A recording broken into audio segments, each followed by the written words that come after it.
Hello everyone. Well, I was wondering in one of my other videos exactly how much the high earners that Andrea Horvath wants to tax make.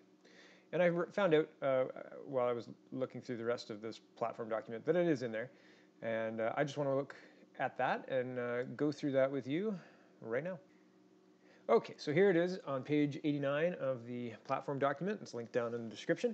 And so they're going to add 1% tax on income earned above $220,000 and then another 1% above $300,000. Okay, so that is not the whole story. That sounds pretty good, right? Like, why not? Yeah, they make enough money anyway. Let's get them to pay more taxes. But my point is, I'm not sure that this is exactly the fair thing to do. So this is the Mcleans Article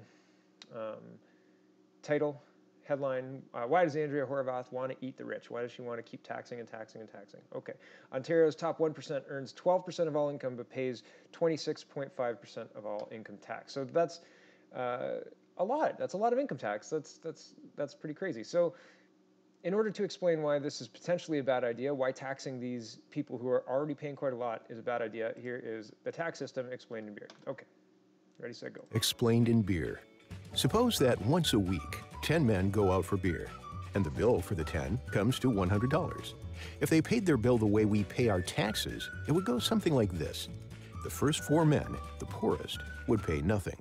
The 5th would pay $1. The 6th would pay $3. The 7th would pay $7. The 8th would pay $12. The 9th would pay $18. And the 10th man, the richest, would pay $59. So that's what they decided to do. The 10 men drank in the bar every week and seemed quite happy with the arrangement until one day the owner caused them a little problem. "Since you are all such good customers," he said, "I'm going to reduce the cost of your weekly beer by $20. Drinks for the 10 men would now cost just $80. The group still wanted to pay their bill the way we pay our taxes, so the first 4 men were unaffected. They would still drink for free. But what about the other 6 men, the paying customers? How could they divide the $20 windfall so that everyone would get his fair share? They realized that $20 divided by 6 is $3.33.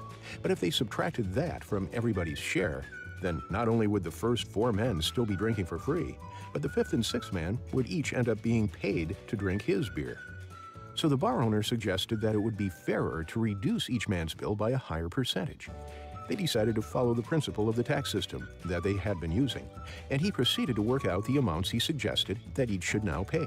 And so, the 5th man, like the first 4, now paid nothing, a 100% saving.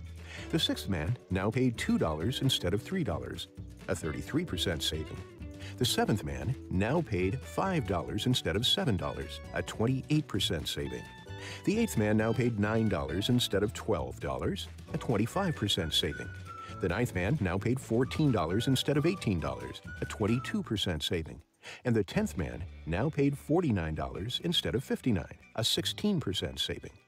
Each of the last 6 was better off than before, with the first 4 continuing to drink for free. But once outside the bar, the men began to compare their savings. "I only got $1 out of the $20 saving," declared the 6th man. He pointed to the 10th man. "but he got $10. "Yes, that's right," exclaimed the 5th man. "I only saved $1 too. It's unfair that he got 10 times more benefit than me." "That's true," shouted the 7th man. "Why should he get $10 back when I only got 2? The wealthy get all the breaks." "Wait a minute," yelled the first 4 men in unison. "We didn't get anything at all. This new tax system exploits the poor." The 9 men surrounded the 10th and beat him up. The next week, the 10th man didn't show up for drinks, so the 9 sat down and had their beers without him. But when it came time to pay the bill, they discovered something important.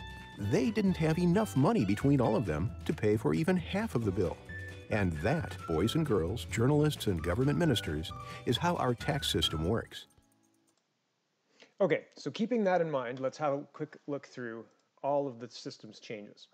In addition to adding 1% above this amount of income and 1% on this amount of income, they're also adding a surcharge for vehicles. So realistically, if you're making that much money, you're not showing up in a jalopy. You're spending a lot of money on a vehicle because it's an image thing, but it's part of your job.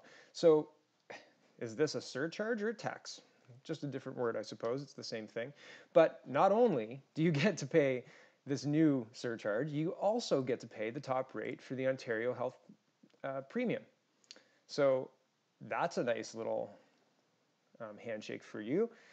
And when we look at, here it is. Oh, hold on, I'll find it. Here it is. When we look at the revenue projections from the next 4 or 5 years, we see that these middle income earners are going to be paying more and more and more and more. More than 150 million in taxes, just income taxes for the highest income earners. In addition, you get a new luxury car tax, you get to pay the premium on healthcare rates. Again, Andrea, when you tax the top percent and then they leave for places that have a lower percentage, the rest of us who are left don't have enough to cover the bills. If this is your plan, where's the incentive? And a lot of your platform is not costed. I'll say again, Sanctuary Province isn't a line item on our additional spending, yet Toronto's already asking for 64 million for it. No Sanctuary Province line item, but we've got anti-racism fund, got to pay for library passes. What about the millions of refugees who are flooding into municipalities and cities across our province that are asking for money back in April? What about them? What about the high earners who are already paying 25%, 26.5% of all income tax in Ontario? They should pay more? This is not fair?